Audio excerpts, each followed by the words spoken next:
अभी बड़ी एक अचीवमेंट तो है ना पीटीआई की, जैसे बैरिस्टर सलमान अकरम राजा साहब ने कहा था कि हमने बहुत सारी चीज़ें मौलाना फजलुर रहमान के थ्रू निकलवा दी, यानी वही दांत जो मौलाना साहब फरमा रहे थे कि दांत तोड़ दिए, उन्होंने कहा निकलवा दी तो फिर वोट भी दे देते।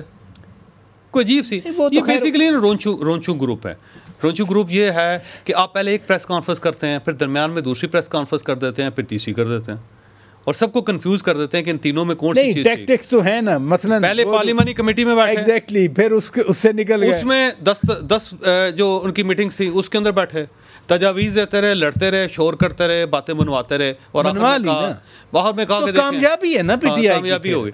उसके बाद फिर कहा जी हम मौलाना फजलुर रहमान साहब के साथ जाके मसौदा बना रहे हैं, फिर वहाँ पे मसौदा बनता रहा। अच्छा, उसके बाद प्रेस कॉन्फ्रेंस कर दी कि जी मौलाना फजलुर रहमान साहब के ऊपर हम इत्तफाक कर गए, हमें खान साहब के साथ मुलाकात का मौका दिया जाए। फिर खान साहब के साथ मुलाकात हो गई, फिर वो सारे मसौदों से निकल गए।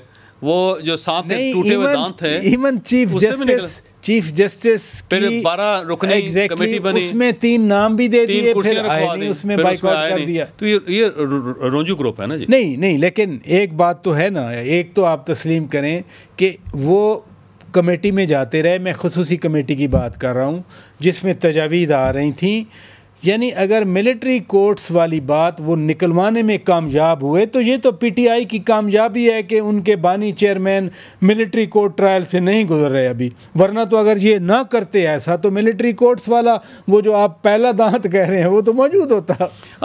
सरदा साहब कह सकते हैं कि ये उनकी अचीवमेंट है, मौलाना फजलुर रहमान साहब को उन्होंने कायल कर लिया। मौलाना फजलुर रहमान साहब खुद भी कायल थे, क्योंकि मेरा ख्याल है मौलाना नहीं चाहते कि इमरान खान साहब का जो ट्रायल है वो मिलिट्री। वैसे एक बात करूं इससे ना, हम मौलाना साहब से मिले थे, 10-12 एंकर्स हम जाके मिले थे, तो मौलाना साहब ने ये मिलिट्री कोर्ट वाली प्रोविज़न को कहा था कि हो जाए, सनसेट क्लॉज वो लगाना चाह रहे थे कि 1 साल का पीरियड रख दें, 2।